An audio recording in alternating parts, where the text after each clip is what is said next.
They say that time heals all wounds. But with regards to the wound that you gave to me, Mike, time has only served to make the aching more pronounced, more painful, more drawn out. So it's for this reason that I've decided to make this video. Provide something of potentially closure for myself. I'm going to be honest with you. If you're watching this, which you very well might not be, you blocked me on Twitter. You probably don't think about me. You live rent-free inside my head. I'm probably just a hater you don't even know. You probably shadow banned me on your YouTube videos. So when I leave my big long ranting comments like I always like to do, you probably don't even see them. Nobody probably sees them. So really I'm just a crazy man ranting at a wall, ranting at myself, hoping that a man named Mike the Cat would listen to me. And it's gotten to the point where even, I've started to look inward, started to look at this parasocial relationship that I have with the you that is presented in your YouTube videos. And started to realize how fucked up it is. Started to realize the weird paternalistic feelings I've had for you, Mike. And this is not a weird sexual thing at all. Please don't take it that way. That's kind of weird and fucked up. Like paternal as in like strictly non-sexual feelings, okay? This is not that kind of weird. It's more just like a little too emotionally vulnerable weird. Not like that. Don't take it like that, Mike. It's not like that. But I've started to kind of view you as a younger brother, perhaps. Or a son that has gone astray. A son that is saying a bunch of dumb, stupid bullshit all the time. And you keep telling him, son, you need to stop, dude.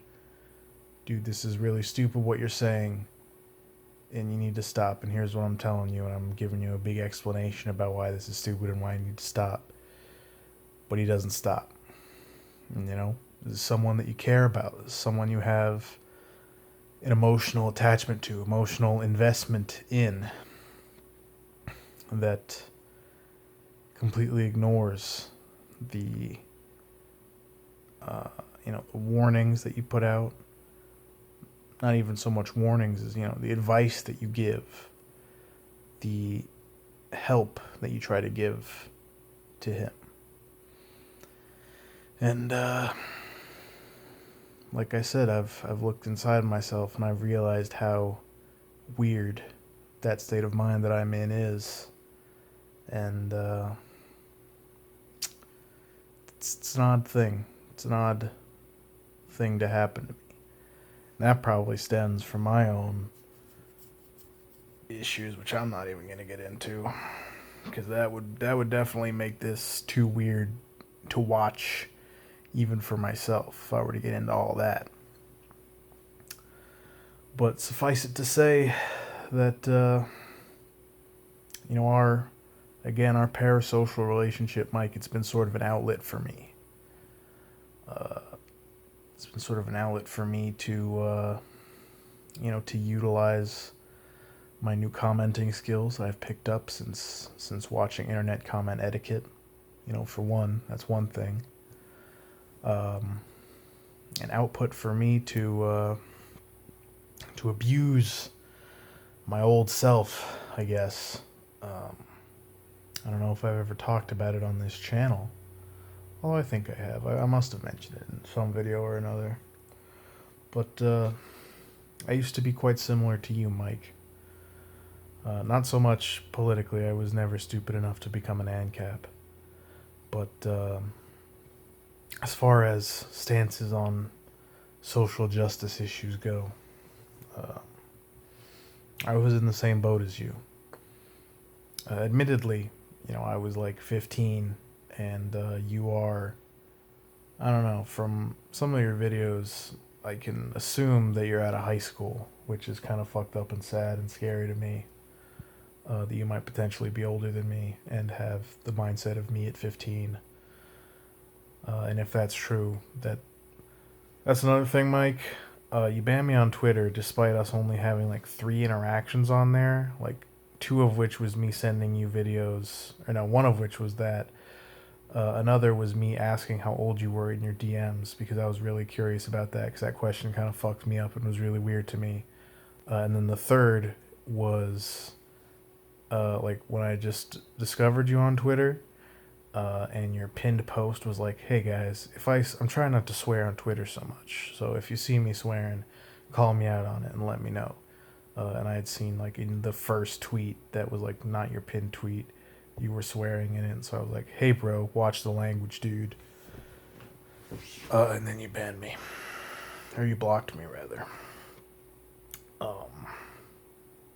So yeah, that's kind of fucked up, you dude. You should probably unblock me. So we can have discourse, bro. Anyway, what was I talking about?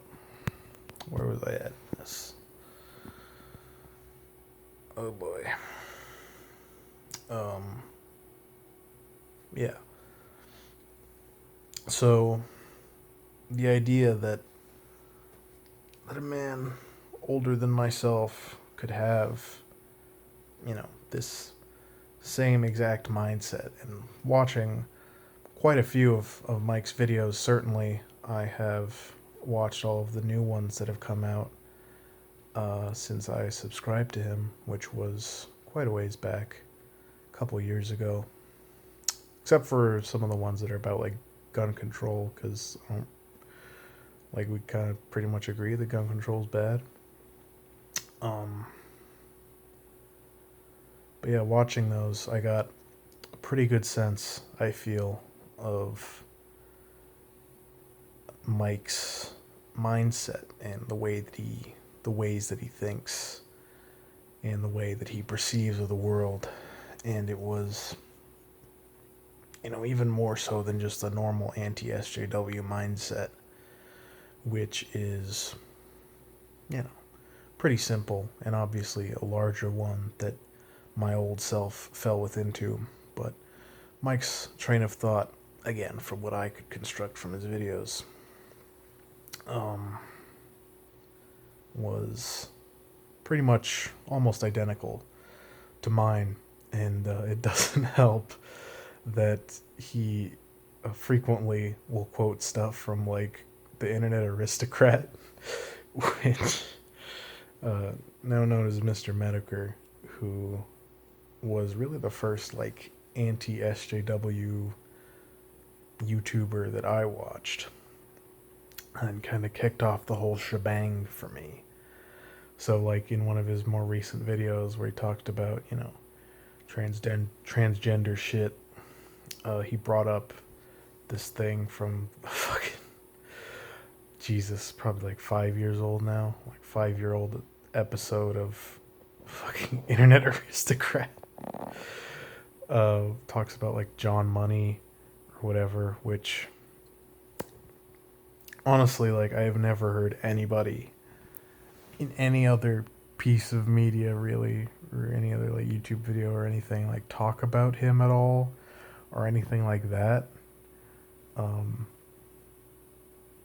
But anyway, yeah, just to know that he is also watching the same shit that I watched at 15 to justify his stupid views is also just really weird for me and causes this kind of weird emotional vulnerability. So, all this to say, and Mike, I hope you're still watching this, because I do have, a request to make of you. I would like to actually, even though I made a really funny video a while ago, like jokingly calling you for a debate, but I would actually like to have a debate with you. It can be on can be on whatever. It can be on capitalism versus socialism. It can be on, social issues or whatever. I'm pretty confident that I could probably beat you in any topic we discuss. Um, so your choice. I feel like that would be therapeutic for me. It would be therapeutic to directly be able to kind of shut my older self down. I feel like that would be kind of a moment of personal growth for me. So, I hope you see this, Mike. I hope you consider the offer, if only as a favor to a fellow human, to a fellow person, potentially, um, spur on some growth. I would really appreciate that for any of my audience, or just anybody watching this video. Uh, if Mike himself has not made it known that he's seen this and has, mulled over my request for a debate, I would appreciate it if you could send this to him and get it in front of him, so to speak. And Mike, if you don't want to debate me, no hard feelings, bro. I will probably continue to be really weird with you, though. So if you want that to stop, not like a threat or anything. I just mean like emotionally speaking. The most likely way that I'm gonna kind of like get over this weird thing is if I debate you. So just so you know, kind of like what's at stake here. So yeah, thanks for watching.